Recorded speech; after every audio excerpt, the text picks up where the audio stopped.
Okay, good morning, everyone. Welcome to welcome to Thursday, week 12, second last week. We've only got one more week to go. Tomorrow doesn't count because there's no class tomorrow. Am I okay? Like about tomorrow?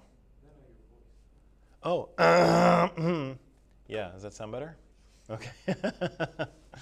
It sounded a little honky, a little goosey. Yeah, I think that's all right. Okay, yeah, so there's no class tomorrow because I can't be here, so please work on your papers or sleep in if you must, but use your time wisely, as teachers like to say. Let's see who's here. Ayushi's here. Good morning, Ayushi.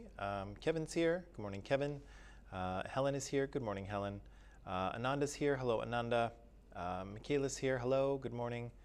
Ashley's here. Hi, Ashley. Hadil is here. Good morning, Hadil. John is here. Good morning, John. And second John is here. Good morning, John. And Shania is here. Good morning, Shania. Any questions, concerns? Or should we just dive right into history? Just dive right into it, eh? Okay. Where were we? Oh, yes. So yesterday we read a little section of the text about China and the Soviet Union, and unfortunately we kind of glossed over China a little bit. And normally I do spend some time talking about China and what happens under Mao. I'm kind of thinking at this point we won't have a lot of time to deal with it, unfortunately. Suffice it to say that some of the things that we've heard about happening in the Soviet Union in terms of attempts to industrialize and collectivize agriculture and food shortages and the death of millions, that's part of China's story as well. And so they kind of, even though Mao is a different kind of leader and he does communism a little bit differently in the early years of People's Republic, some of the same patterns show up in terms of how that goes. But unfortunately, we probably won't have a lot of time to get into it, which is unfortunate because, and actually a little bit maybe short-sighted of me, because China, of course, is a major world power at the moment, and it probably would behoove us to understand China a little bit better, or at least China's history a little bit better. So that was a bit of a mistake on my part, but sometimes you think you're going to land in a certain place at the end of the course, and sometimes you come up a little bit short, or sometimes you don't have enough. Usually I come up a bit short. But anyway, we said though in the early years of People's Republic, Mao's communist China is supported by the Soviet Union, right? The Soviet Union is kind of a little further down the road of communism.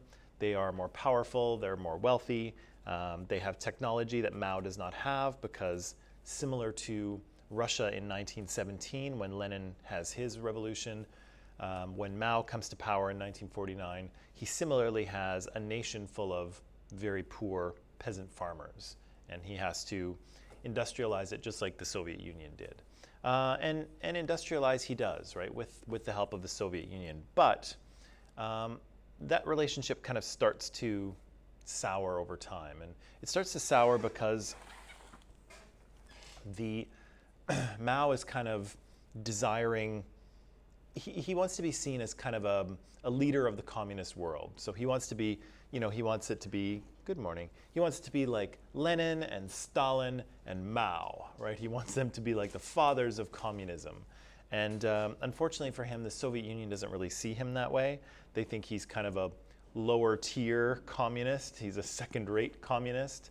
And Mao kind of has his own agenda. He doesn't want to follow Moscow. He wants to do his own things and make his own alliances and sort of take over territory on his own. And the Soviet Union is not too keen on his ideas. And they definitely don't want to share leadership with him.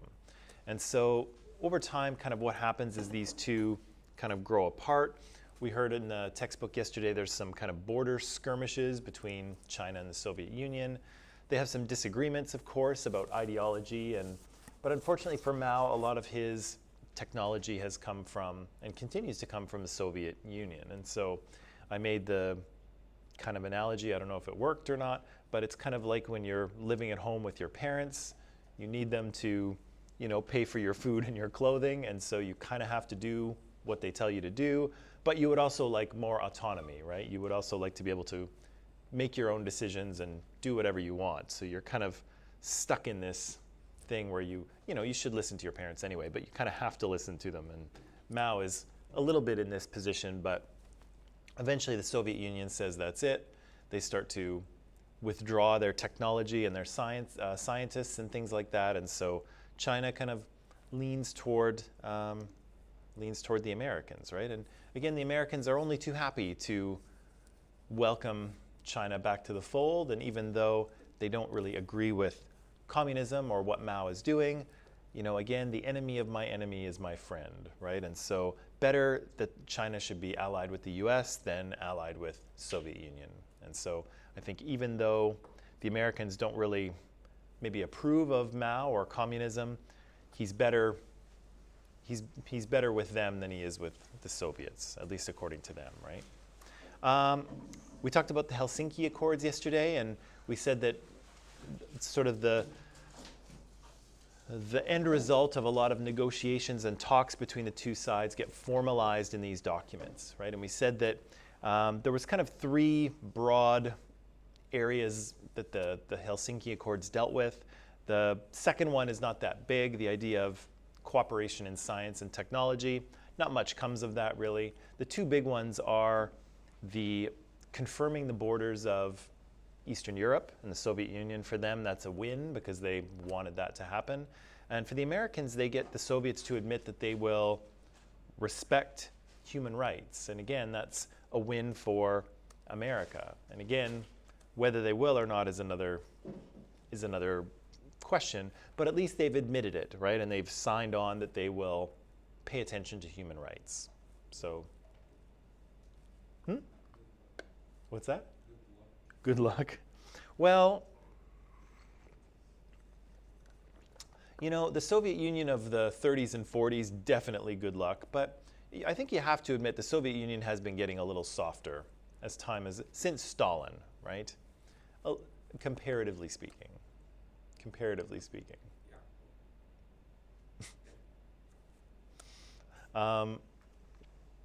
Right. So we said that in 1979 the Soviets invade Afghanistan. There's kind of a power struggle within the country, and the Soviets are trying to prop up a communist government there that will be friendly to them because Afghanistan they think is strategically useful or desirable or important. And so again, the Soviets will roll in, and they won't roll out for almost 10 years, right? And again, they won't really get anywhere. They won't really do anything. Nothing will really, I'm just going to jump ahead here. Nothing will really come of this war. Some of their soldiers die. 15,000 over 10 years is not a massive number of soldiers, at least in comparison to World War I and World War II. But it's incredibly expensive for the Soviet Union, and it's a war that they can't afford to be in, especially because it's more or less pointless for them to be there. And secondly, of course, it sets Afghanistan back as well, right? Because they're just trying to resolve their own internal struggles, and then the Soviets roll in and bomb their country for 10 years before they can get back to business. So it's certainly not helpful for the Afghans either, but yeah, it's pointless. It's totally pointless. And again, this is for the Soviets. This is compared to their version of Vietnam, and the Americans. The Americans are in Vietnam in a similar way, trying to prop up an anti-communist government, or at least prevent Ho Chi Minh's communists from taking power. Of course, the Americans fight a war not quite for 10 years, but for 6 or 7. I think they start. Do they start in 67 or 68? Gosh, I'd have to look it up. I don't know the years. But again, the Americans are in Vietnam for kind of a similar purpose, and they have a similar experience. They cannot win. They spend a lot of money. They destroy large sections of Vietnam, and then they eventually leave, and no one is the better for it. It doesn't change anything, And of course, Ho Chi Minh's communists take over the entire country. 20 years indeed, 55 to 75. They start in 55? Yep, November 1st, 1955 till April 30th, 1970. Huh. I wonder, I don't know the history of the Vietnam War quite as well as probably I should. I kind of feel like the most, like the part of Vietnam that the Americans seem to remember is the later stage, right? Like let's say 1968, 69, 70. That seems to be, but I think that was the time when, It was when like the Vietnam War was being broadcast on TV. So. yeah, that's what I was thinking too. You could watch the war on TV, right? And going along with that, we almost saw a little bit of it in the documentary yesterday, but there's a counterculture movement going on in the United States at that time as well. There's lots of hippies that are into like peace and love, man. And so they're very opposed to war in general, but never mind a war in a country that, they think the US has no business being in. So, I kind of thought it was shorter, but I guess it's because that period toward the end of the 60s is, when everything is kind of coming to a head. People are watching the war on TV. There's this counterculture movement that's protesting against the war. People are starting to question the war and government and why are we even in this country? Why are we doing this to these poor Vietnamese people? And so that's kind of where everything comes to a head, I think, for the Americans anyway. Way to go, Soviets. What's that? Way to go, Soviets. Way to go, so. Yeah, that's half. They got it, yeah, they got it in less time. Yeah, okay. I don't know if this is a win for the Soviets, but if you want to give it to them, we can give it to them. So we said that, of course, in the course of this war in Afghanistan, they are, the Soviets are kind of in a nuclear arms race, and an arms race in general, with the Americans that basically they're not going to be able to win. For better or worse, capitalism is, sorry, socialists that are out there listening in the audience, but capitalism is a much better way of generating wealth and generating income. I'm not saying it's a perfect system, it's not, but it does generate huge amounts of wealth and innovation and production. And so really, it's just not a fair fight for the Soviets. Socialism just cannot keep up with the sort of wealth and gains of capitalism here. And so the Soviet Union is working very, very hard to keep pace with the military of the US, and they are managing to do it, but at great personal cost to the country, a much greater cost than the Americans. Yes, so on this graph, Yes. the numbers are going up and down. So they're not exactly losing nukes. So how come they're like losing 10,000 nukes? I'm not positive. I imagine what's happening is that the technology is changing. And so they're building weapons, but at the same time, some of them are being decommissioned because they're older or they're out of date, right? They've improved the nuclear weapon itself. So I assume that's what's happening. We also kind of see, we see the nuclear weapons peak as well in about the mid-60s. And I think, where is that now? That's John F. Kennedy. That's,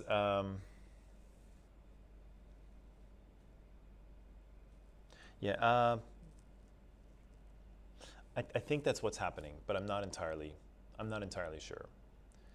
But because keep in mind, the first nuclear weapons are developed for the Americans in 1945, 46, and so by the time we get to the 80s, for instance, those things are 40 years old.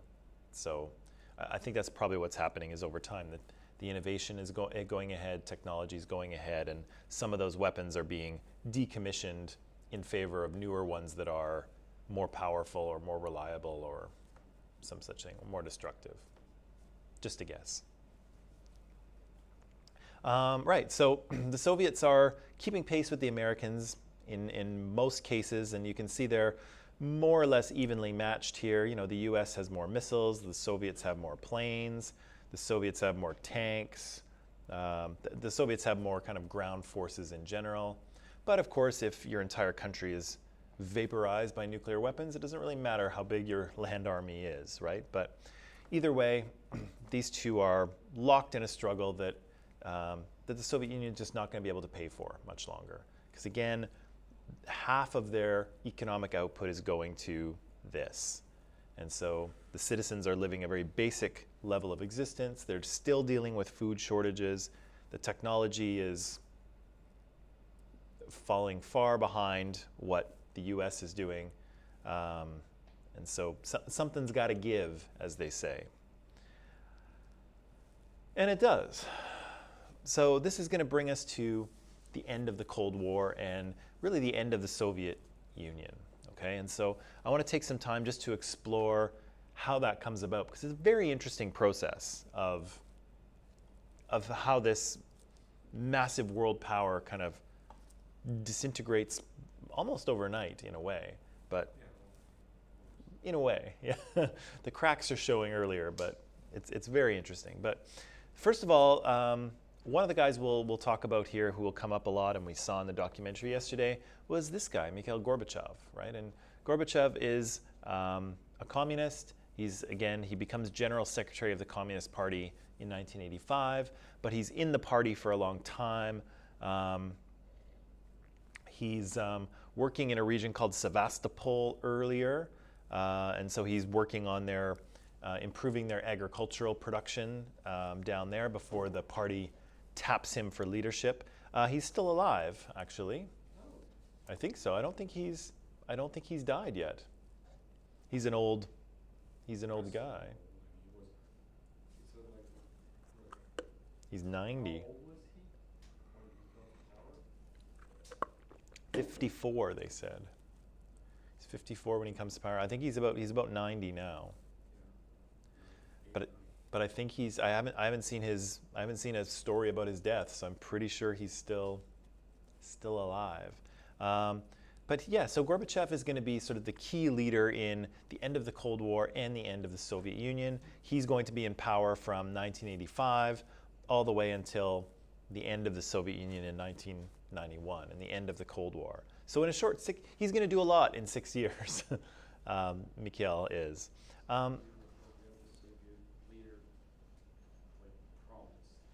What's that? He's going to do whatever what any other leader of the Soviet Union promised to never be. In a way. Let's not spoil it. Okay. First, I've got a little bit of reading for you to do and just a couple of questions just to get ourselves acquainted with Mr. Gorbachev here. Because again, he's going to be an important figure in this last section of the course. I need to add this to Microsoft Teams so that the online people can read it. So just give me 1 minute to do that, and then we shall commence reading.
Okay, online people, the reading should be there for you to read in Teams.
Okay, ready, shreddies?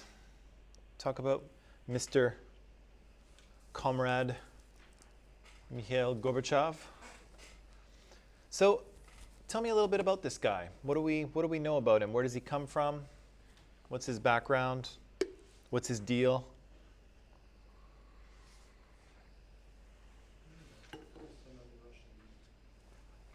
He's just another Russian dude, except that he's not. What?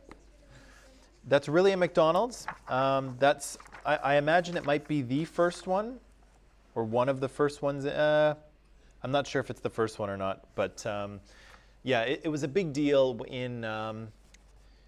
It was the early 80s. It was probably like around 85 or 86 where the Soviet Union gets its first McDonald's, which is exactly what that says. So big deal, right? Like, woo. It's written McDonald's. Like, Yeah. like I know it's McDonald's, but like it doesn't have another word in that language. But it what? Another word in that language. Well, it's a name, right? So, yeah, so McDonald is a last name. And yeah, so here they've just written it in Russian. So there's an M and an A and a K and a D and an O and an N and an A and an L and a D and an S sound. Yes. Oh wow. Oh, wow. Huh? Yeah, I spent time in Russia. How am I going to know how to get to McDonald's if I can't read the language? Google Translate. Well, now, when I was in Russia, it was like 2002. Oh, when I was forward. There was no Google Translate. For the first couple of years I was there, I didn't have a cell phone either, so there was no, I had no phone. How do people live in I that know, stuff? right? I don't know anymore. Like I spent, when did I get my first phone? I think I was 20, I was probably like 25 when I got my first phone, and it was like a flip phone. That's all it was.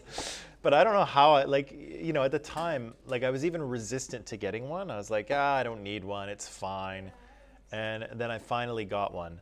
But yeah, like now, although, phones do a lot more than the flip phone did. But even so, like, I don't know how we lived without these things. Yeah, I can't even remember a time before the internet. It's all a dark, there's a dark, horrible past that I've repressed with no internet or no cell phones. Anyway, what do we know about Gorbachev here?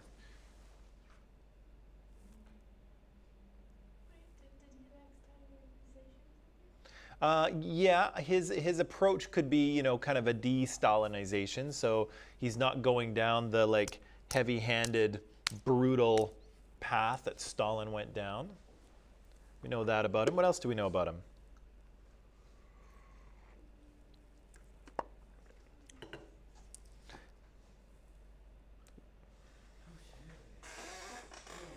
He did some agricultural reforms. What do you call that place? In Stavropol? Yeah, that place. Yeah, that place. Yeah, I think that's somewhat south of Moscow, I believe, closer to Ukraine, but don't quote me on that. So yeah, he's a communist. He's a Russian.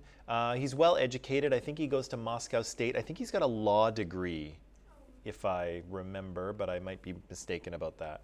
So yeah, he's a fairly young, intelligent, educated guy, member of the Communist Party, successful in Stavropol in kind of increasing the efficiency of their agricultural.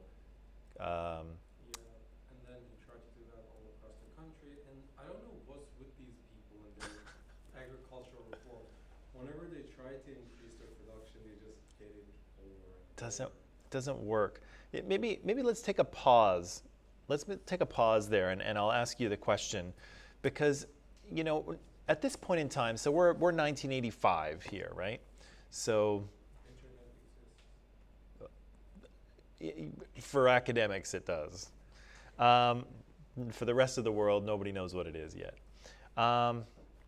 So here we are in 1985, the same year as Back to the Future, if you've ever watched that. So here we are in 1985, and communism has been around for, a solid almost 70 years, right? And it's still not working for them. And so my question is, why doesn't it work?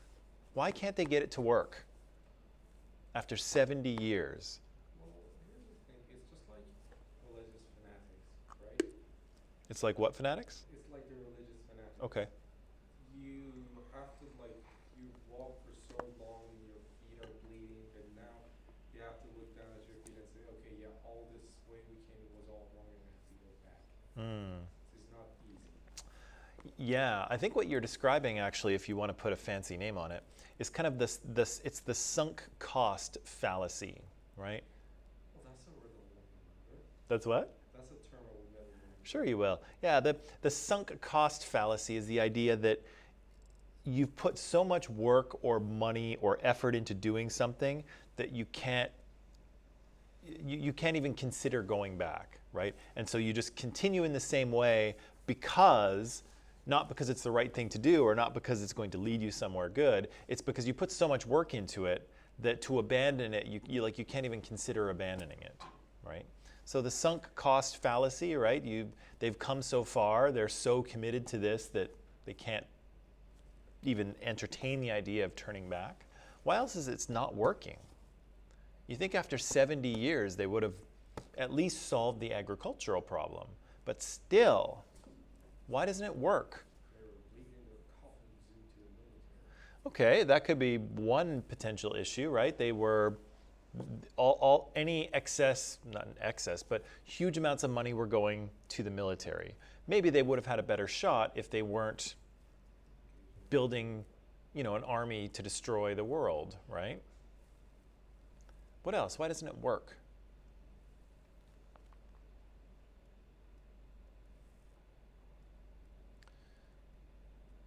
Because it almost didn't work from day one, right? Like as soon as Lenin took control and he started to impose communism from the top, did the peasants cooperate? No, right? They didn't hand over their harvest. They sold their harvest on the black market. Some people would kill their cows rather than give them over to the state.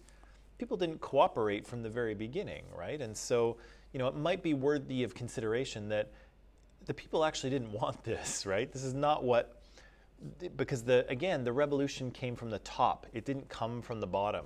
This isn't what the people wanted. This is what the people got imposed on them from the top. First by Lenin and then by the man of steel, not Superman, right?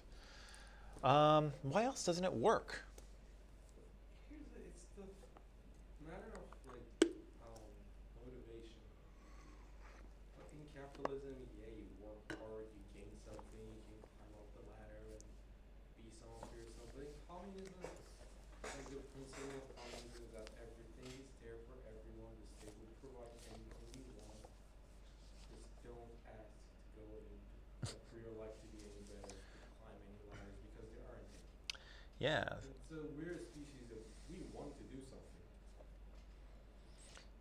We want rewards. We want make things better. You can't do that in a communist country. Right.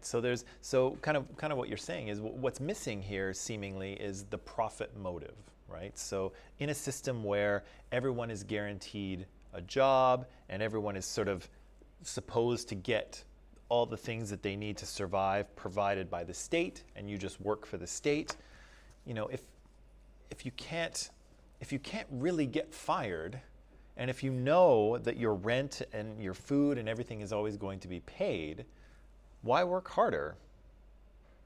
Right? Like you could come into work and you could work twice as hard as you did before, but what does that mean? Well, maybe you'll get a promotion and then you'll work harder, but you'll never get any more money. You'll never get you'll never kind of accumulate anything. There's no real incentive, right? For people, huh? What? For the fun. For the fun?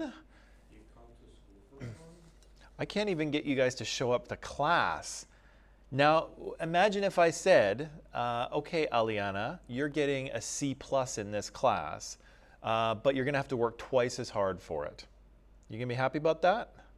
Well, You can work twice as hard, but you'll never get that B or that A. You can work 4 times as hard, but you're still getting a C+. Because that's what we give you, a C+. Work as hard as you want. It doesn't matter. Or slough off. You'll still get a C+. You won't fail.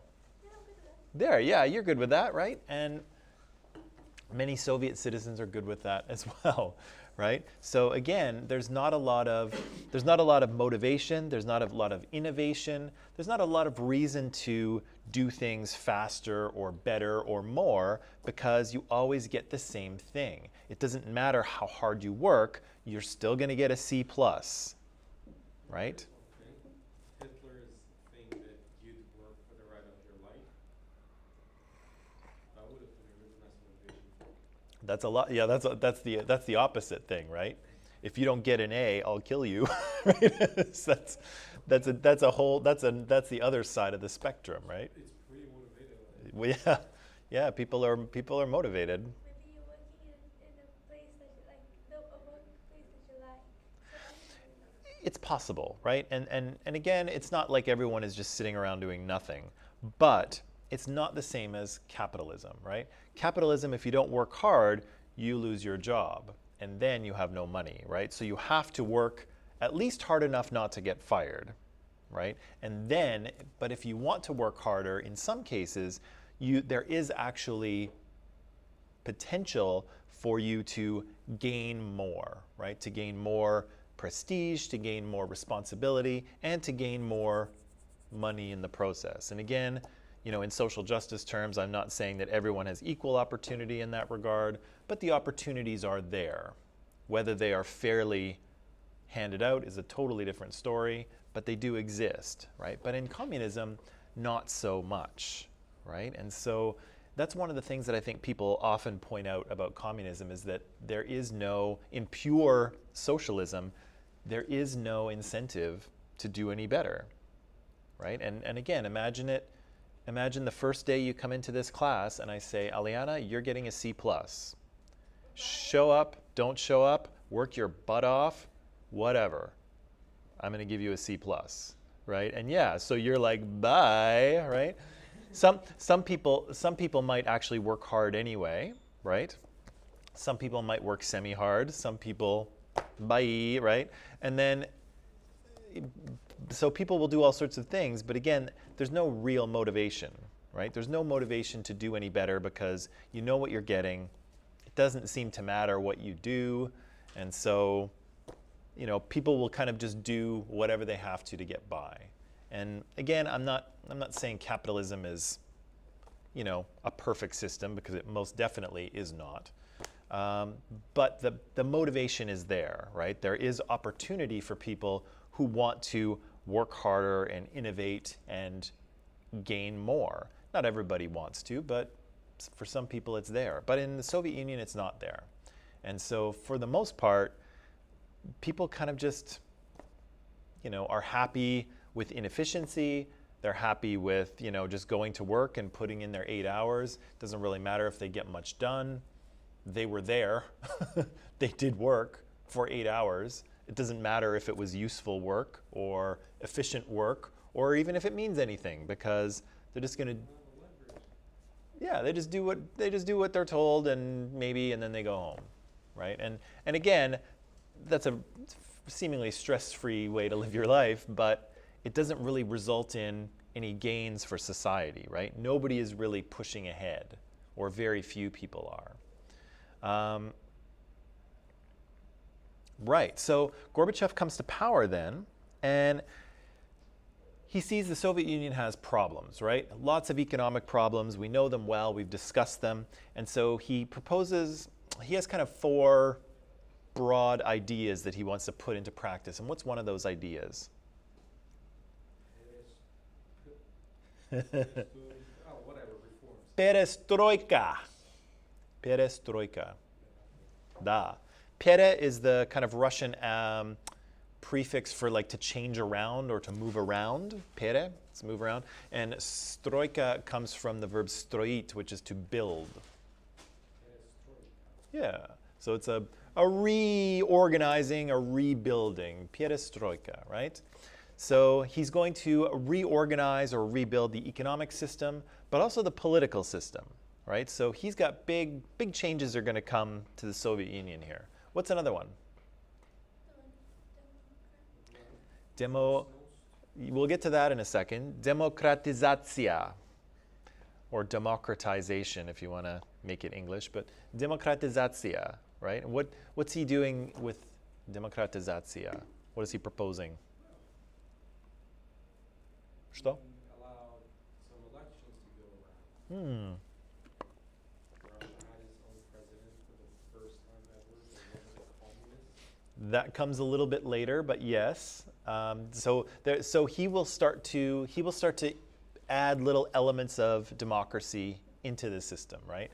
At first, he starts to create elections for Communist Party positions that are only communists, right? So you can do an election for party members, but only from a list of communists.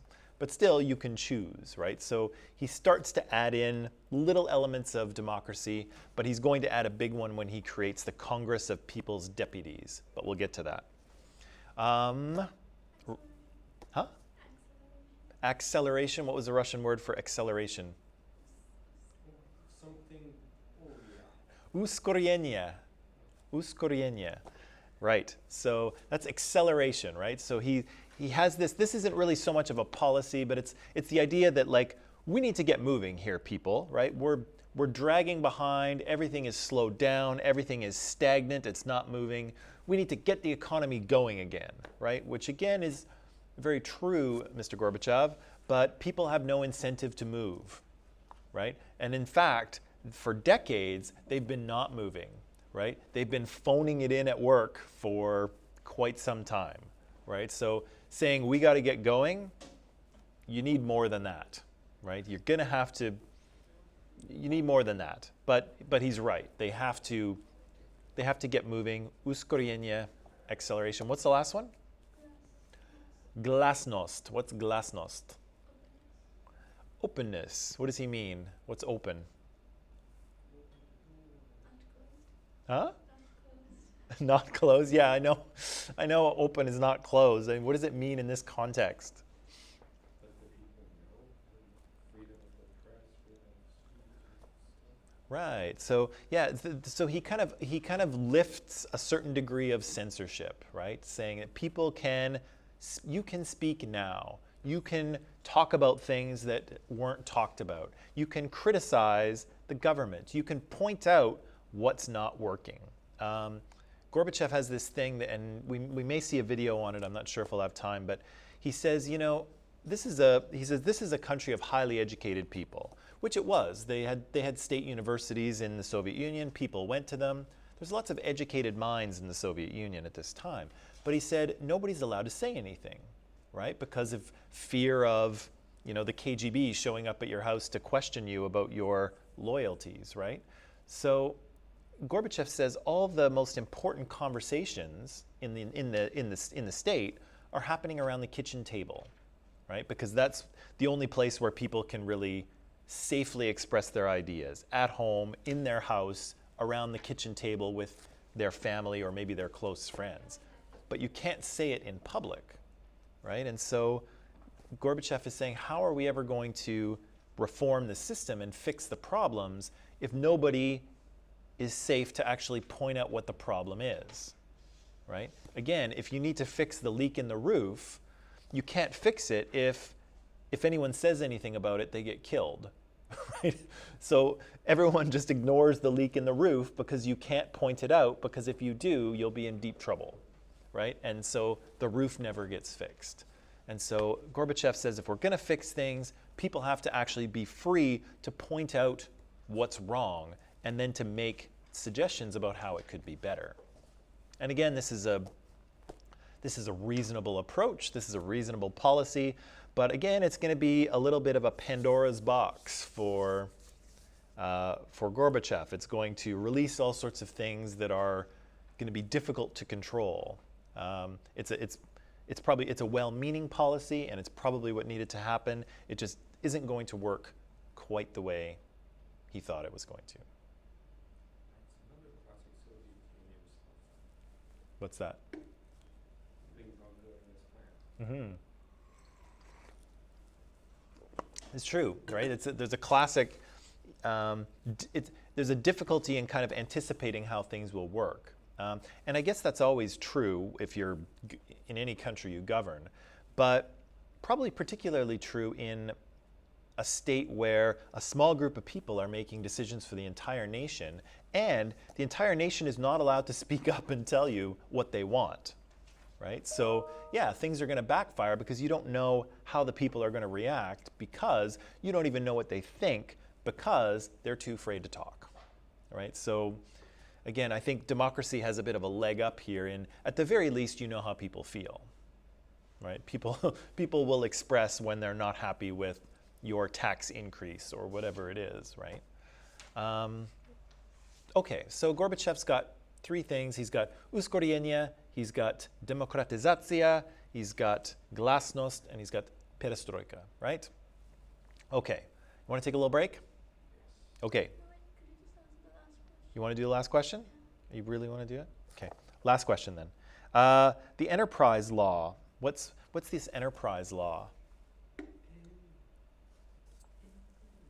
Ew. Small businesses, independent small businesses for a last basis. But they may have anticipated, like, the government would have taken some 50 to 70%. Right, so the first thing. So he's going to allow small businesses to kind of exist on their own, right? They're going to be able to operate. They'll be free of what he says, Gosplan, right? So they never really define it. The Russians like to take big words and kind of stick them together. So Gosplan is short for the word for state, Государственный. That's the word for state. So Gos is the state plan, if you will. That's what Gosplan is. You can see why they shortened it, right?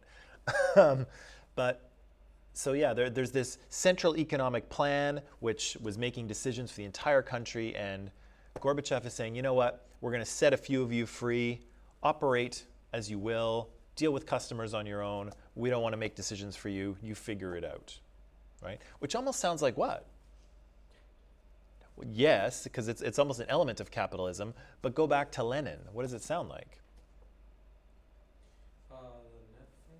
Yeah, the NEP thing, the new economic policy, right? So it almost sounds a little bit like that, right? Gorbachev's trying to inject a little bit of capitalism into the system to get it moving, right? And so, and that was the same thing, right? Lenin and Bukharin, way back in the day, both thought that, you know, we're going to have to take steps towards socialism, right? We're going to have to move towards full socialism. We're going to have to climb the ladder, and that's exactly what Gorbachev is saying.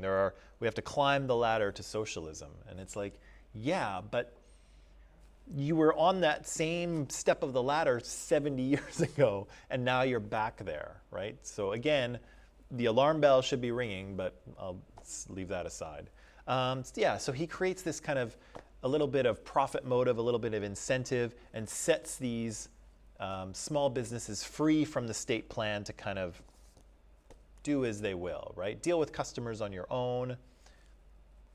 We don't want to be involved. The government doesn't want to be involved. How does that work?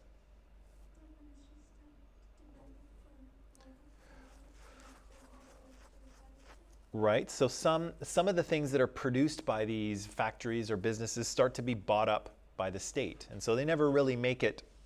They never really make it to the market. They never really make it to individual people because the state ministries, who are already super inefficient, just suck up the products, right? So that doesn't work. What's the other problems with this?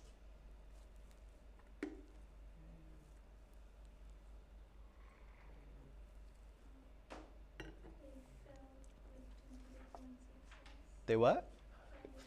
They were a victim of their own success in this way, right? So they were successful, but then the ministries, the government ministries, just bought up all their products, and so regular people never saw those products. What else?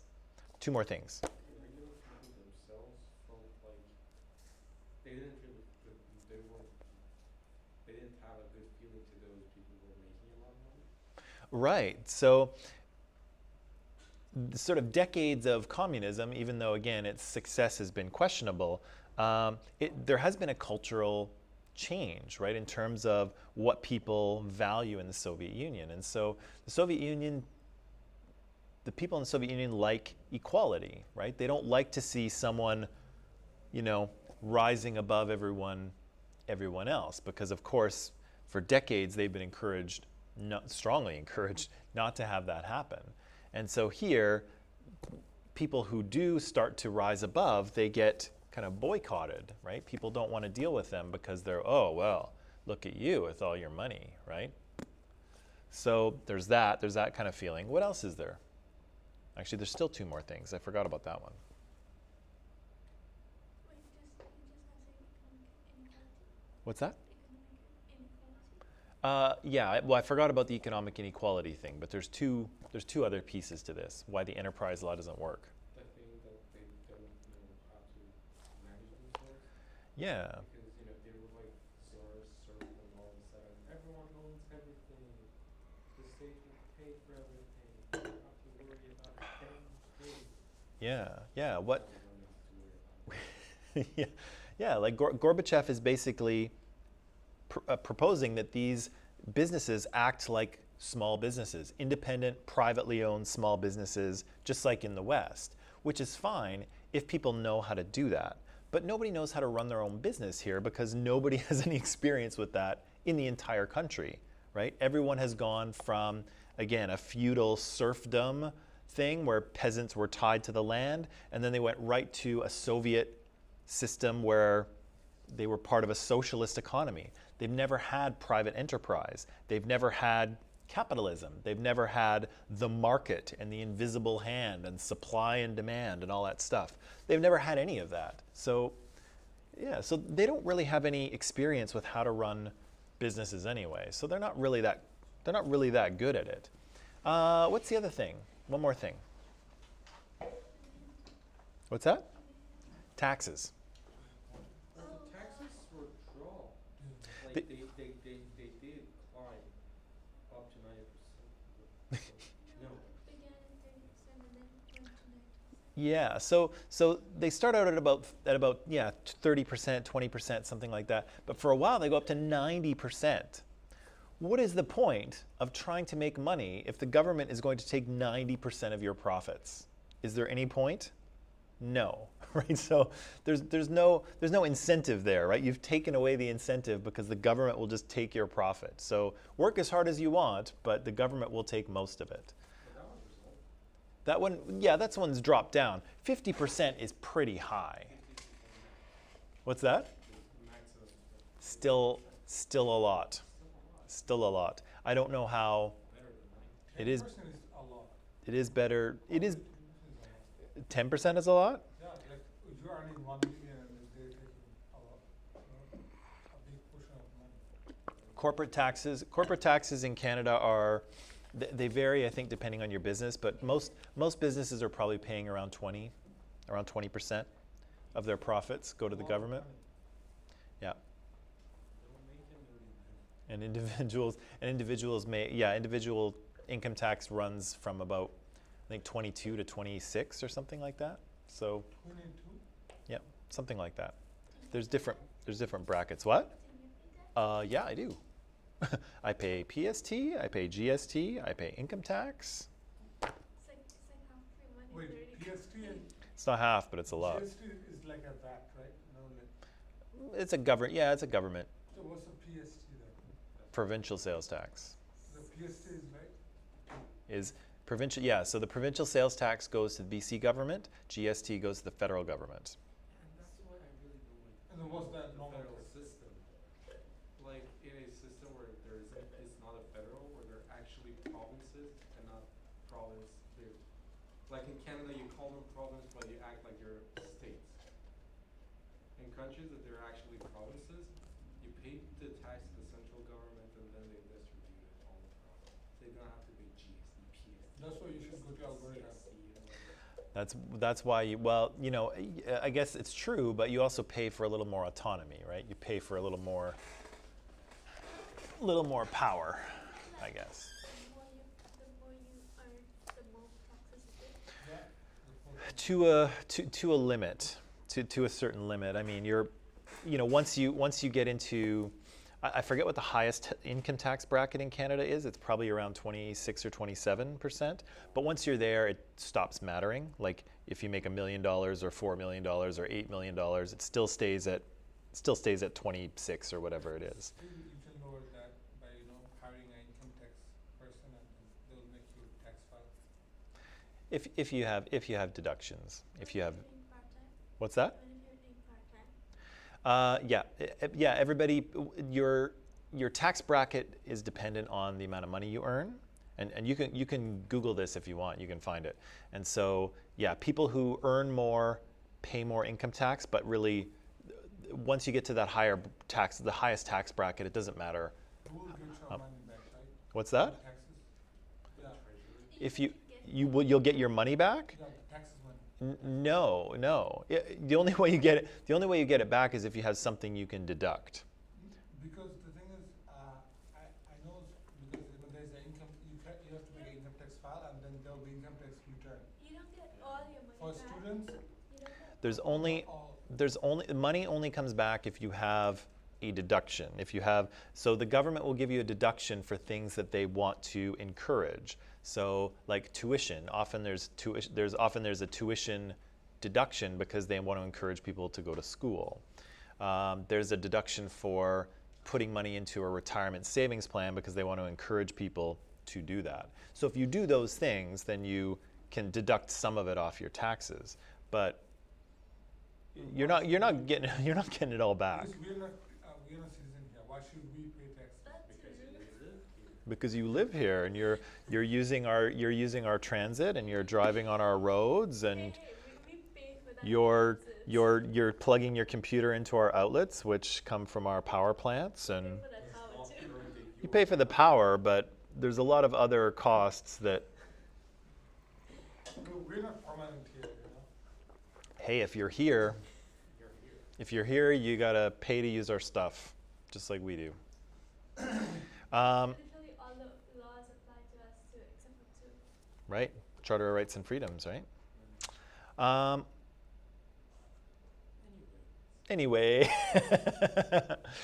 so this enterprise law doesn't really work quite so well. It's a good idea, but again, it's kind of a recycled idea from Lenin a little bit. But again, it doesn't really work as well as it could. People don't have experience with private business, and again, the government ends up buying up a lot of these products anyway, and so they never really make it to market. The taxes are pretty high, so the incentive to sort of go out on your own may be there, and it may not be there for people. Depends if they think it's worth it. Either way, it doesn't seem to pan out quite as more reforms will be needed for Gorbachev, right? But he'll get to that. What's that? He's got a full plate, right? He's got a lot of stuff to deal with.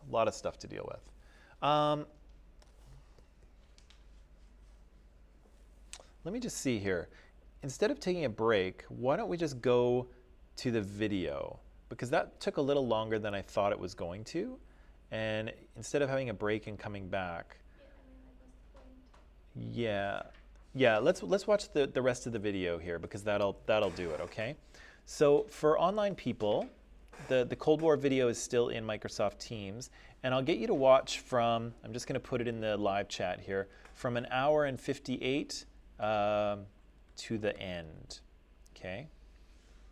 That's what I'll get you to watch. And so after we watch that from 1 hour and 58 until the end, we'll come back here if we have any time and just kind of wrap it up, okay? So I'll set you free to do that, and we'll do the same thing in class here.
the Belarus and yeah, it's over.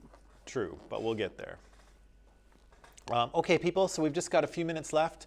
Keep in mind there's no class tomorrow because I'm not here, so work on your papers. We have a quiz on Tuesday, is that correct? Yes. Tuesday? 42? 30, I think it's 31 to 4, I think I went 31 to 45 because 45 goes to the end of, yeah, I added a few more in. Let me just check my, I was kind of thinking that at first, but then 45 goes to right before, 44, sorry. 44 because it goes to right before the Cold War. So, yeah, so that kind of takes us from kind of the part of World War I and then the Russian Revolution.